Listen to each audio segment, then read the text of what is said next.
Hey guys, it's Tony Robbins. Listen, I've got a video here for you today that I think you'll really enjoy. I am, for the last, I guess, 9 months or so since the economy took its giant collapse all over the world in different areas financially, I've been meeting people that are trying to figure out what to do financially. And I've watched so many people in business who are trying to figure out what to do. Their customers are responding in a different way. They're hanging on to their money and they're concerned. And so I thought, the traditional approaches to business are not making a difference. What I'm best at is modeling.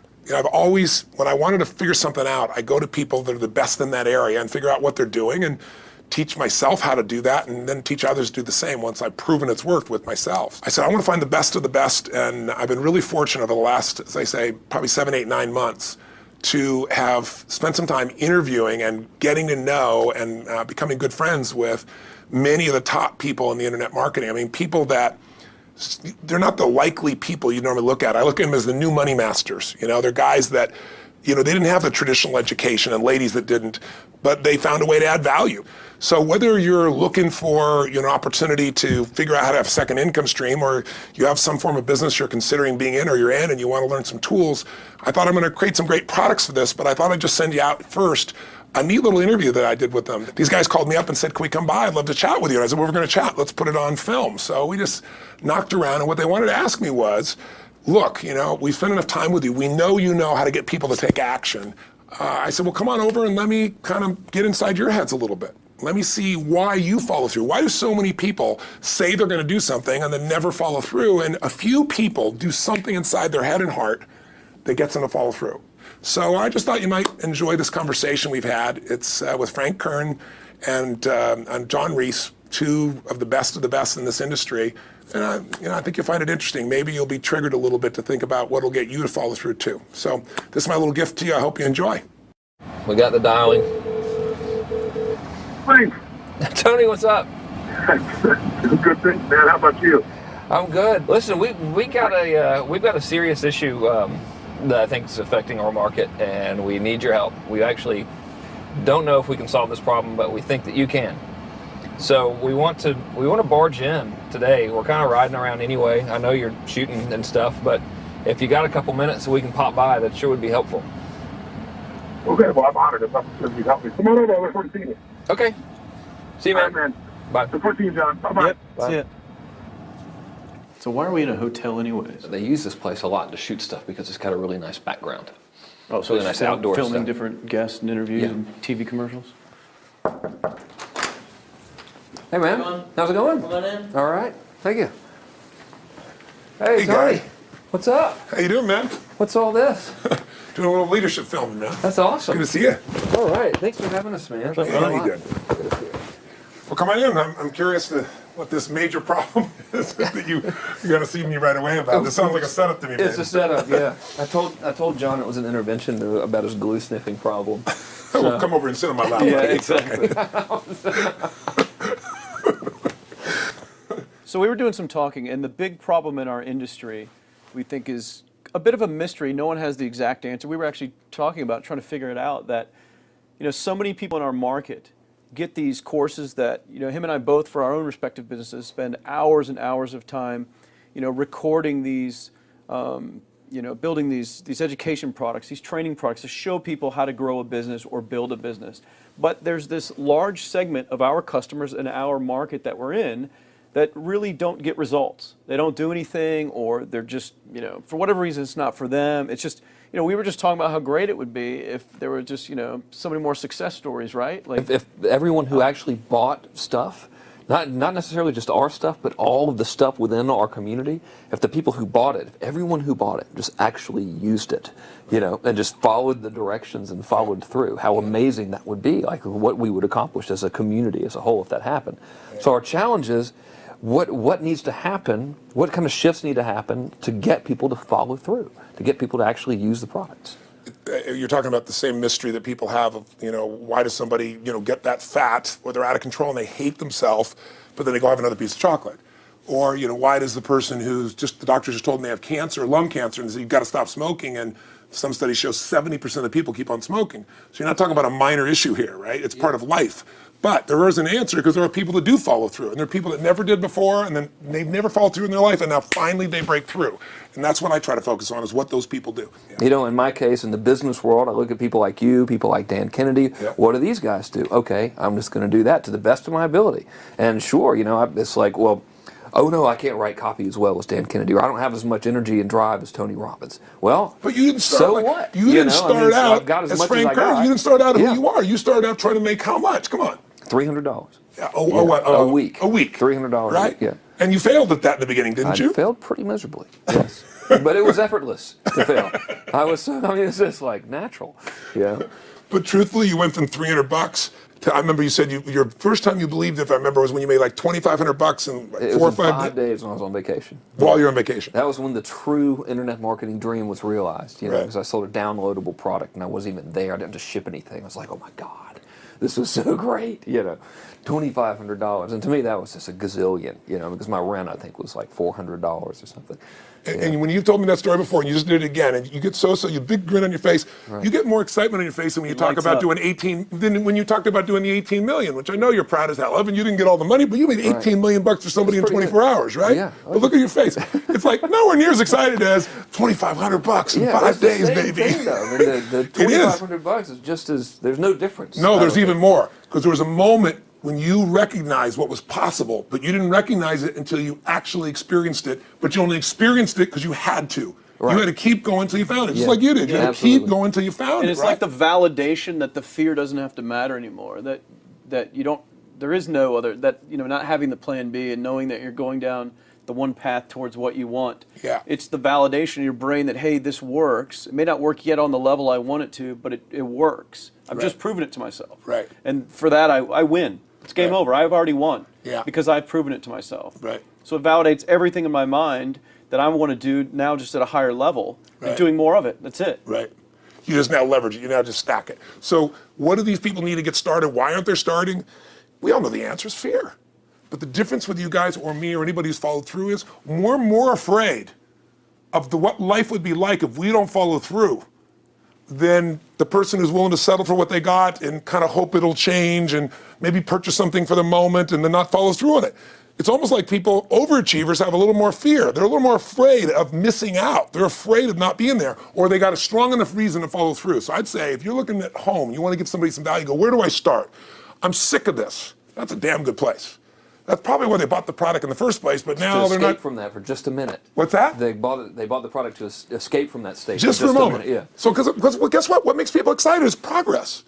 You don't have to be at the goal yet to feel alive again. You have to make progress. And the first step to progress is making a decision and buying the product. But then they don't do the second step, which is open the damn thing up. I think another powerful distinction that you're hitting on here is the fact that a lot of people that have breakthroughs in their lives, like including Frank and I both in different, success stories, situations, whatever you want to call them, is that, people typically hit rock bottom Yeah. before that must is a reality. You're right. So in thinking of that, because a lot of things as well, like we hear in marketing, like if you had a gun to your head right now and you had to make money in the next, 48 hours, what would you do?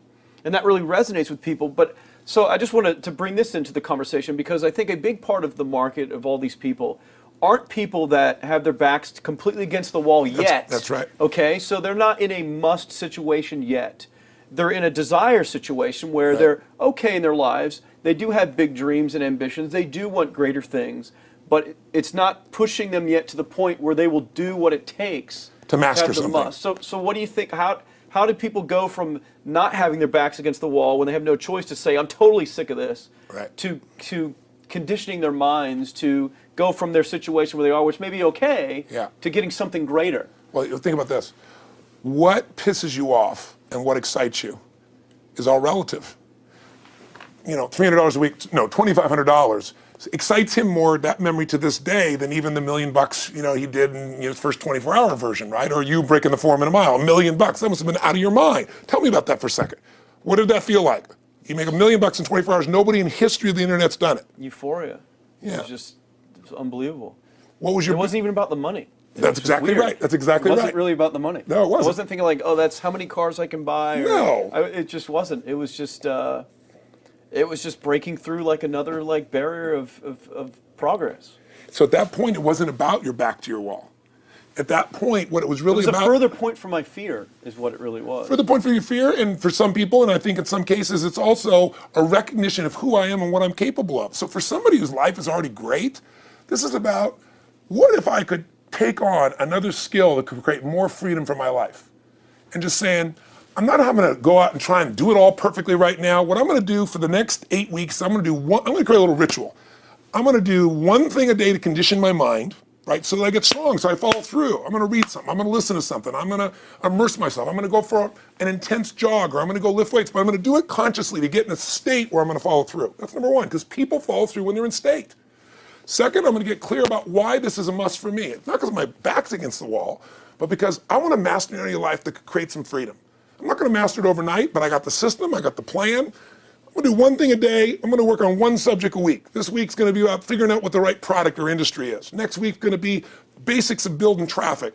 And each week I'm going to make a little progress, and I'm going to get to a goal, whatever that is. I'm going to make $1,000, my $300 in a week. I'm going to get to my $2,500. That first $2,500 is the most excited. Unbelievable. The first $300. I remember It's the most life-changing, too. It is the most life-changing. I remember I was supposed to be a truck driver, making $24,000 a year because I'd be making the most anybody in my family had ever made. How'd that work out for you? Yeah, real well. Thank God I'm not driving a truck, right? I think you could pull the truck. I figured out I could like pull it with my finger, man. I could do it with my teeth. I could pull it with my teeth, right? 36 grand a year was the goal. If I could make 3 grand in a month. When I did that, was out of my mind. And then it was like, could I make 10 grand a month? Then it was 10 grand in a day, then 100 grand a day. Then could I make $1 million in a day? I had a day where I made $400 million in a day. The stock value of the company I took public, my personal stock. But it was probably after I did it, though, so it doesn't really count. I'm just joking. You're right. People don't remember who's first, Tony. 400 million, $1 million, it's all who cares? the same. Who cares? No, I'm not saying that's to brag. amazing, though. I'm not saying to no, brag. of It's course. because they told me when I was on stage, I had this audience of about 15,000 people at the Continental Center. It was during a stretch break. I was doing what I loved, rocking the house. Everybody's going crazy. And they go, the stock's worth $400 million right now. I was like, wow, that's cool. It's like, okay, I don't want to sound stupid. It's like, what's next? And I went right back to what I loved. Once you break through, then it just becomes a game. The people that are getting your products have not yet broken through in most cases. The breakthrough happens by conditioning your mind every day, by feeding it a role model or story. It's putting yourself in a peak state where you follow through by getting physically strong. It's creating a little ritual of doing a little bit each day, and then you get momentum. But the most important thing of all is what we started out with. Why? Absolutely. Why is it a must for you? It doesn't have to be you're against the wall, but it has to be something you're hungry for, because the only difference in people is hunger. And if you're not hungry, get around people that are hungry and something will hit you. You watch a conversation, you get around people that are doing better, and all of a sudden you start going, my life sucks. I remember I went to a guy in LA. He's one of the most multi-billionaire guy, I'll never forget. And I lived in the Del Mar Castle, and I was really proud. That was like the symbol of me having taken myself from being poor to providing for my family this great place. It's built from castles in Europe overlooking the ocean, not far from you. And I went to this guy's house. He's a billionaire. He took me down to his wine cellar. I don't even drink wine. Went through this whole thing. At the end of the night, I was depressed. I lived in the Del Mar tenement, as far as I was concerned. I really was. I was like, I live in a crappy place, and all my standards changed. All of a sudden, I wasn't willing to settle for living that. All of a sudden, my back was to the wall in a different way, because as a man, I knew I was capable of more. So people can change their standard by getting around where it's better. People can change their standard by getting associated with what's true, like the bills they got to solve, the problems they got to do it. Or they can do it because they're excited, because it's something new they want to take on. Everyone's different, but they got to find the why, and they got to come up with some daily rituals to get them going, and just do a step at a time. That's where you get momentum. Awesome. That is awesome. So, think about what's the holy grail between somebody taking action or not. It's one word: certainty. When somebody is absolutely certain, the common word is believe, right? But you can believe at a general level, or you can believe with certain. When you're absolutely certain that if I do this, it's going to get that result, and that result's going to change my life, you'll do it. When you think it absolutely is not going to work, you're never going to do it. The middle no man's land of maybe it'll work, maybe it won't, that's the piece that kills people, right? So if it's a must for you, you got to make it work, right? In our case, right? That's an example. If it's not a must for you and you're not sure, you don't know what to do. So years ago, I'd look around and say, okay, how do people get themselves to follow through that haven't been following through? What's the difference? And I started interviewing hundreds of people, literally, and eventually thousands, because I had thousands of my events. So I'd ask the group to give me their feedback.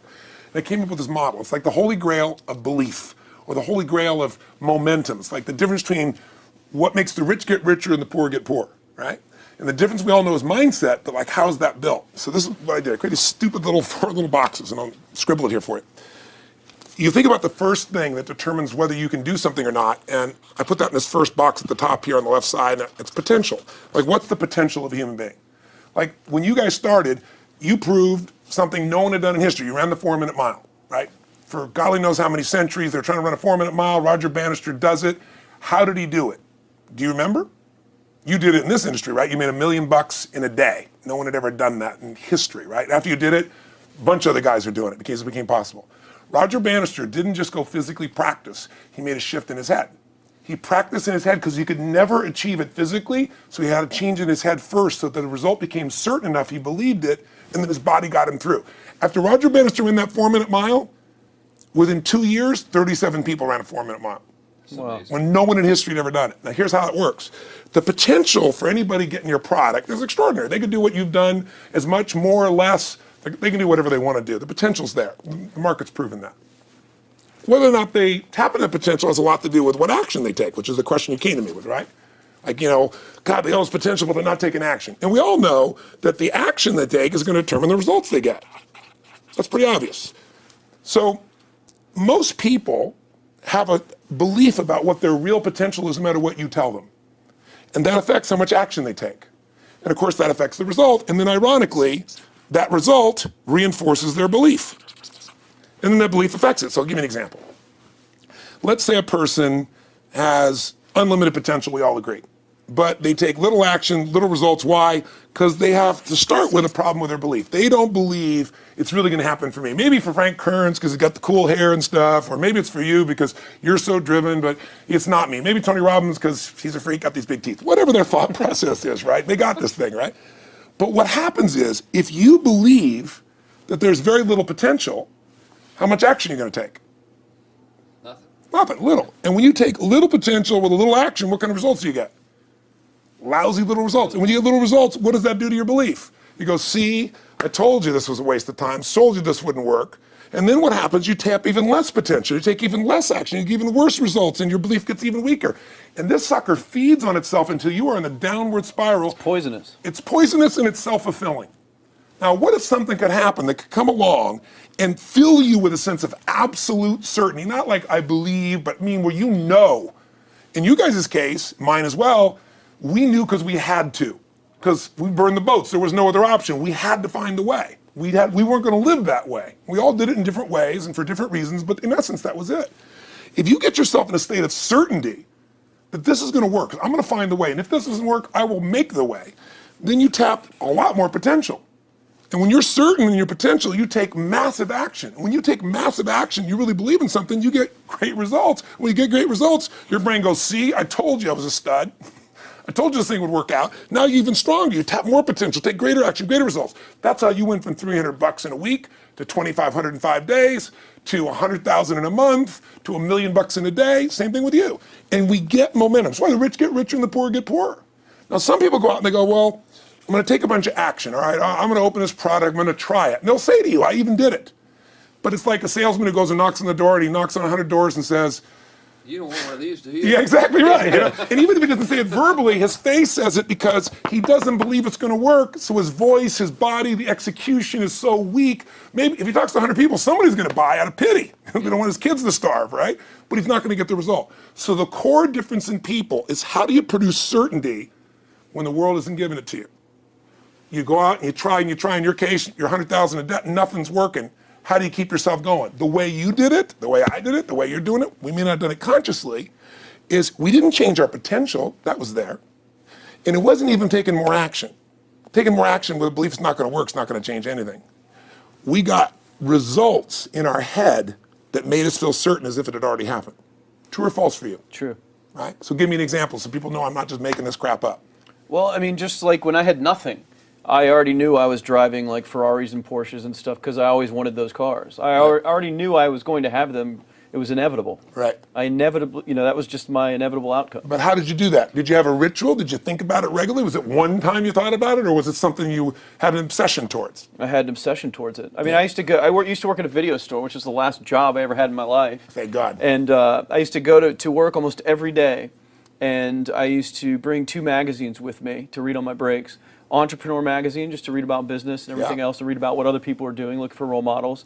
And I used to carry an Auto Trader with me. And I used to look at Porsches that were for sale. Yeah. And people always used to ask me, what are you doing with that Auto Trader magazine? I'm like, well, I'm just picking out the Porsche that I'm going to buy. Right. When Which probably got you a lot of crap. I did. People made fun of me. Sure. I actually had a boss at that job tell me, you know, you really shouldn't do that to yourself, John, because it's very, very likely that that is never going to happen. That it's very likely that you're never going to have that car. Yeah. That's the kind of belief he was trying to put in my head. And I was like, no, you don't realize that it's inevitable that I will drive here sometime in the near future with that car when I'm not working for you and drop movies off for you to put back on the shelf. And that actually happened. And it was one of the most fulfilling days of my entire life. And the great thing was when I pulled up in this car, I was in my mid-20s. Yeah. A car that most mid-20s. What kind of car was it? It was a Porsche 911 Turbo. It was a convertible and everything. It was a beautiful car. It was one I always dreamed of having. But for a few years I always circled the ads of which ones I was going to buy. Well, when I finally got it and I pulled up at the store, I had all these people. Some people that were still working at this $7 an hour job were there years after I left. And I'll never forget this, even the boss and stuff, and the reaction of the people was like, wow, that is awesome. Yeah. Is that your dad's car? And all I said to them was, not exactly. Good for you. And I just smiled and just left. But it was, it's the weirdest thing, but I just knew it was going to happen. But you knew it because I conditioned myself to you did it over and over again. Yeah. When I was in high school, I was not a popular kid, but I was passionate and intense, and I'll never forget. Some particular girls gave me some crap, and a guy too. And I wrote in their journals or their annual yearbook at the end, I wrote, someday, I said, you treated me like hell. Someday I'll be rich and famous, and you'll be an effing truck driver. And you'll be sitting there, I'll be with with this beautiful woman of my life, rich, and you'll be watching me on television thinking, you wish you would have treated me better. I actually wrote this shit in people's annuals because I went to a 10-year high school reunion when people showed me this stuff, great. Right? But it's like, I burned the bridges, baby. I was like, this is how it's gonna be. So I'll give you a perfect example of this. They did studies, many have been done at this element, where they want to say, how much does the mind affect performance? So take basketball. And I've worked with a lot of NBA players and turned them around, and one of the problems many of them have is they'll choke on the free throw line. Well, everybody knows in that case, if you normally shoot really well and now you're not, something's interfering, something's getting in front of your state, some uncertainty, right? Obviously. So they take a group and say, we're going to make them better. How do you make somebody better who has got this mental block? So they take a group of guys and they're going to do free throws, and they do one group where they just practice for 6 weeks. Totally intense practice, and I forget the number of free throws, but they got to do this many free throws every day. Take a second group, and they have them not practice at all. Obvious. And they take a third group and they don't let them touch a basketball. All they do is have them practice in their mind, but the key is, it's not practice makes perfect, it's perfect practice makes perfect, as corny as that sounds. So these guys see themselves making the shot every single time, conditioning their mind and body that it's perfect every time. They're not interrupted by a reality that would screw with them. So at the end of 6 weeks, they tally it up, and now they give them a test to see who has the highest free throw percentage, success. What do you guess it's going to be? Well, the obvious person says, obviously, it's not the guys that didn't practice, but which one is it? The mind, or is it the ones that actually practice? I'm assuming the mind. Yeah, you would assume it because it's true. Right. You intuitively know the truth, that practicing's not enough. It's getting yourself so certain so many times that now when you go to do it, there's no hesitancy and you execute. It's having that absolute certainty that makes you tap your full potential, take massive action, get massive results, be reinforced to having stronger belief. This is what makes somebody a star at anything. It's like Jack Nicklaus, the golfer. Yes. He visualized every shot and where it was going, landing right where he wanted it before he ever hit it. Every single time. And what do most golfers do? Every single time. They just take a practice swing and they kind of hope for the best and point in the right direction and hit it. And some of them, if they've had some bad hits, what are they really focusing on? What I don't want to do. Exactly, exactly. And that's the same thing here. So I'll show you a little stupid little physical technique for this. So stand up for a second. You guys going to do this with the camera show? So try this for a second. So just put your feet together and then put your right index finger straight out in front of you like this, okay? And all I want you to do is I want you to just turn clockwise comfortably as far as you normally turn. Just notice where you naturally stop. Go ahead and turn clockwise. People at home can do this too. Keep your feet straight. Notice where you stop. Come back around to me. Back around to me. Pretty good. Okay, good.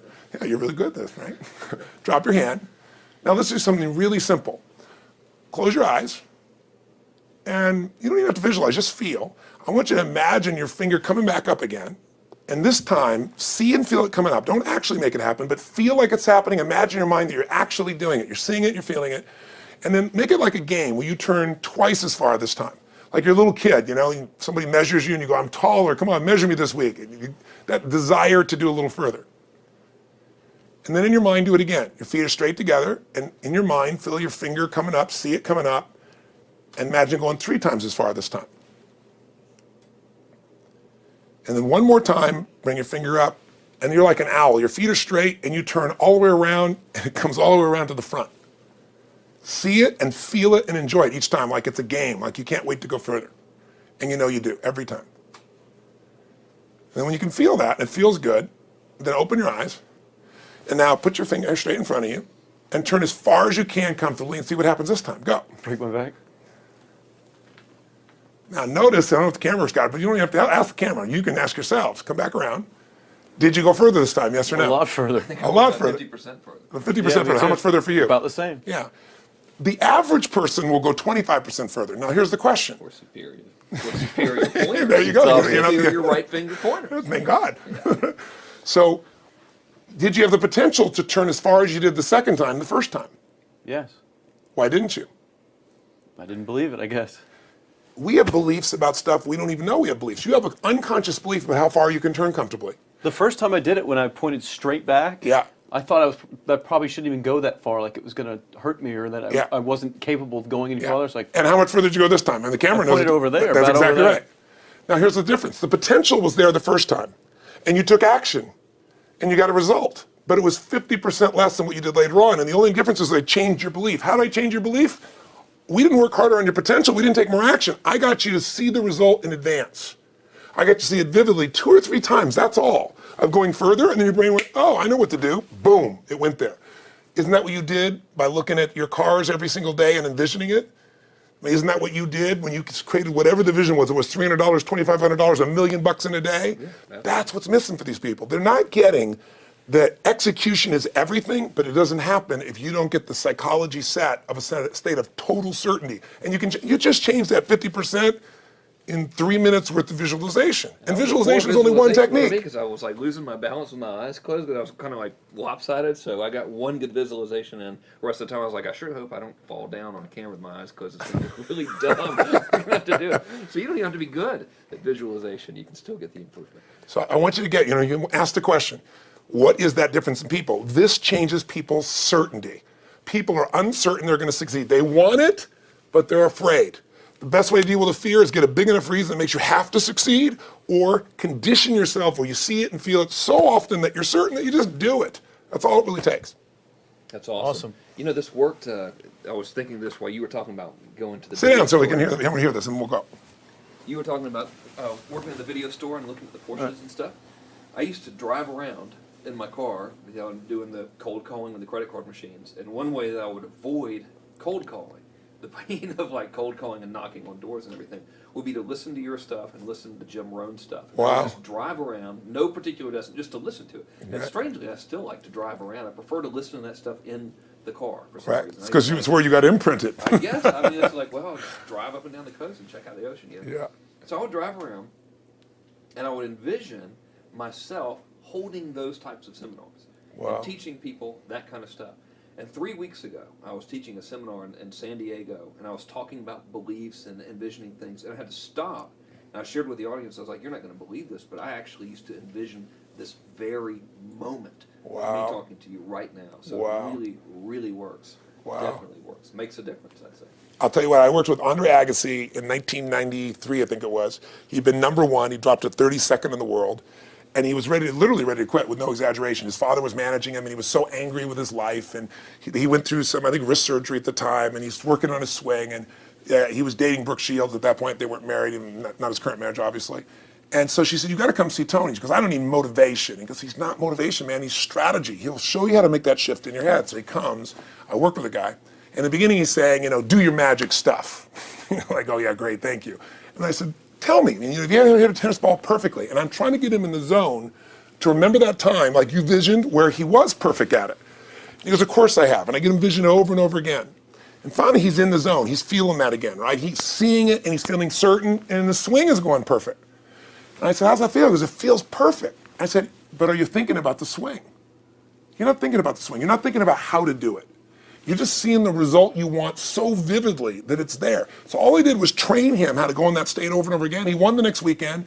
The second weekend he came in second. Within 6 months, he was #1 in the world again. And he gave me unbelievable credit. But all it was conditioning the mind.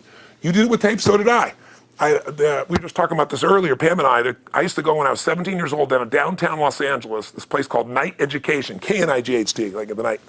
And I'd save up all my money, work as a janitor, and I would get these tapes and listen to these things over and over and over again. I went there for years, and I didn't have enough money, and I leveraged everything I had, but I knew how to train my mind. It's the one thing I knew how to do. This man's name is Mario. I saw him in his 80s. You know, he obviously knows how my life turned out and was very proud of the role he played in that process. He used to tell people the story. This guy's the real thing. He didn't just start out this way. This is how Tony did it. He listened to these tapes. He conditioned himself, right? This is the real stuff. He passed away a few years ago.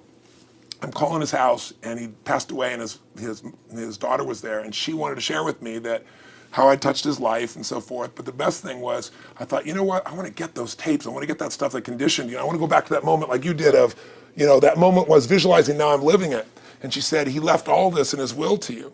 So I have all these tapes now that are from the time when I originally went through, and like I'd go to sleep and I had these sleep tapes that conditioned my mind to believe that I could succeed even when I was sleeping, or to build energy in my body. And anybody who wants to succeed has got to know it doesn't just happen.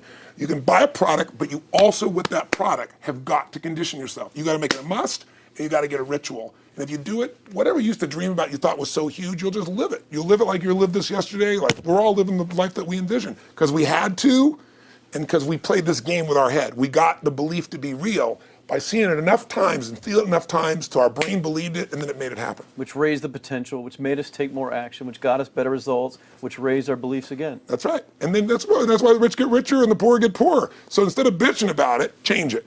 And this is how you change It's like a self-fulfilling prophecy. Completely. It's pretty easy to change. Just that one simple exercise was amazing. I'm still like, holy crap, you know, I wonder what else I can do now. But look what most people do. Most people do the opposite of that, right? They get the product or they think about doing it, and what do they envision? It's not working. That's right. The excuses. So they vision it not working. As soon as they envision it not working, they feel uncertain. As soon as they feel uncertain, how much potential they tap? Little, if anything. And so they send back your product, and they didn't listen to the damn thing, you know? And guess what? What does that do, by the way? They make that as another lousy result in their life. I didn't even follow through on that, and they believe even less.